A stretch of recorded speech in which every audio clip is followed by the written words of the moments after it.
to talk about because today is a big deal. It's the 100th day of Donald Jonestown Trump's second term. We're at cruising altitude, people. The seatbelt sign is off, and the pilot is aiming straight for the mountainside. So, let's get right into it.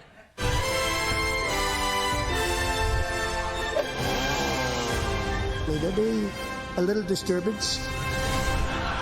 Yes, it has been 100 days of Trump in the Oval Office. I mean that figuratively. Obviously, he spent lots of those days in the steam room at Mar-a-Lago.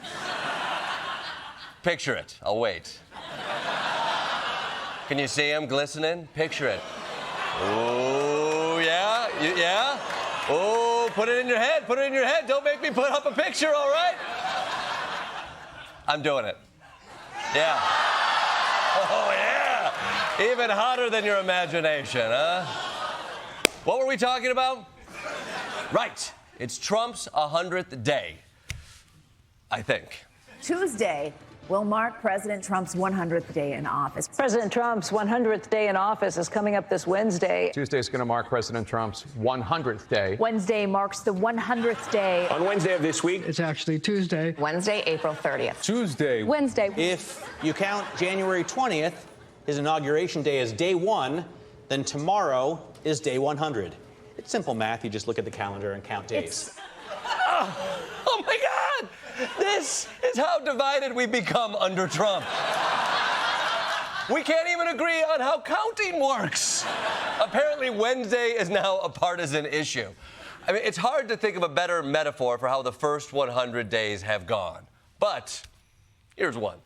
This morning, new questions about how a $70 million U.S. fighter jet fell off an aircraft carrier in the Red Sea, sinking to the bottom of the ocean. Oh, no.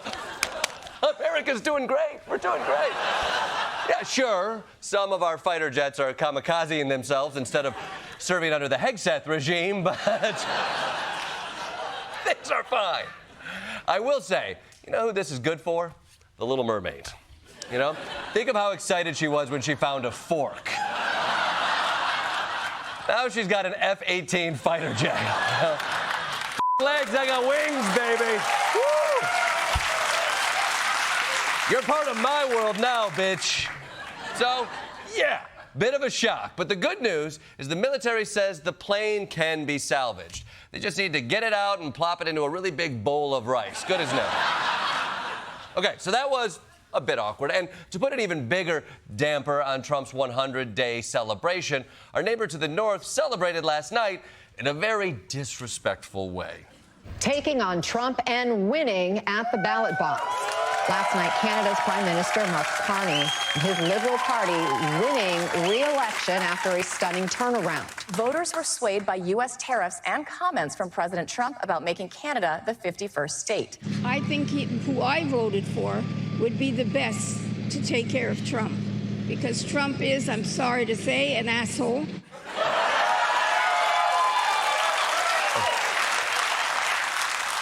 What have we done? We've turned Canada's cutest nanas into foul-mouthed expletive machines. And I know, I'm sorry to say, he's an asshole doesn't sound bad to us, but in Canada, she's Cardi B. Cardi BC, British Columbia.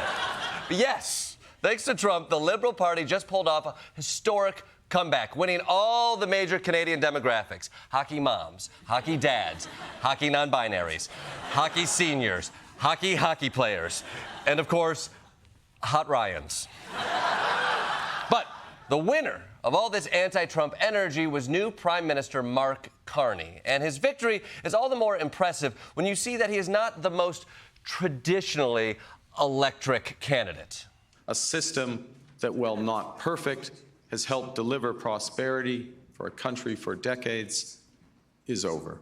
We are over the shock of the American betrayal, but we should never forget the lessons. But you're going to take it forward.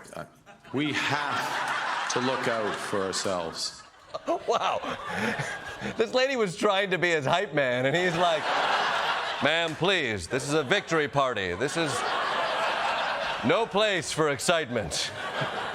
I mean, was Mark Carney doing that the whole campaign? What do we do? Fight! No, quiet down. That was rhetorical. It's not what this is about. But look, let's step back for a minute, because here on the 100th day, it might be worth taking stock of where we are. Because right now, all the vibes are terrifying.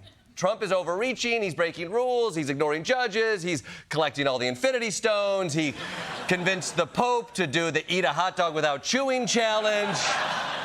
Rest in peace. You lost fair and square, Pope, sorry. But if there's one silver lining to this dictatorial 100 days, it's that when anyone pushes back, he folds like a Cybertruck in a fender bender. Like this, look at what happened with his tariff policy.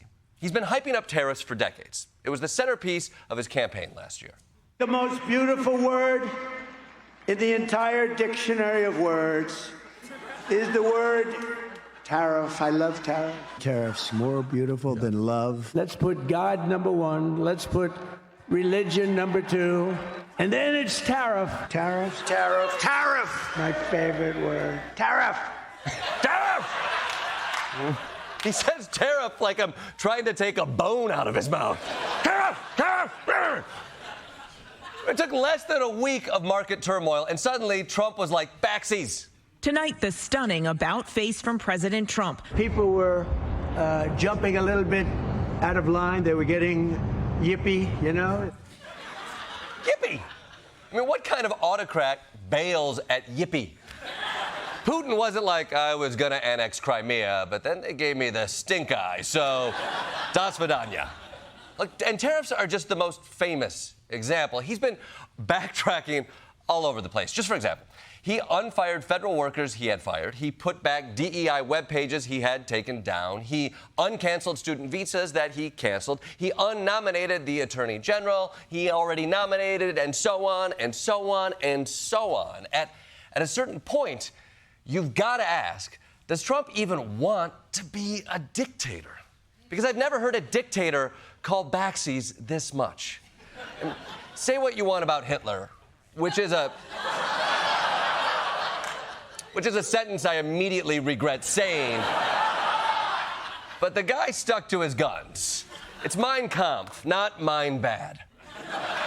But maybe my favorite recent example is when he started suggesting he would illegally fire Fed Chairman Jerome Powell. The Trump administration is looking at possible ways to fire Jerome Powell. The president blasted Powell, calling him a major loser and saying Powell's termination cannot come fast enough. Okay, all right, wow. Now, when I first saw that, I thought, here we go. Some dictator shit's about to go down. But then, same old story. The markets got spooked, and then so did Trump. You have no intention of firing Jerome Powell. Do you have any plans on doing it? None whatsoever. Never did. Never did. I love Jerome. I did say he's a major loser, but in a friendly way.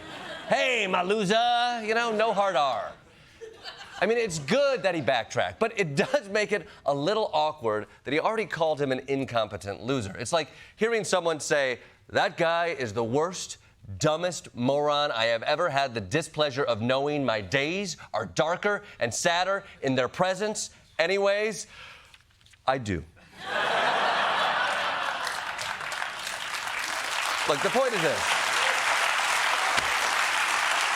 The point is, Trump basically does the presidential version of posting a picture, then deleting it if it doesn't get enough likes.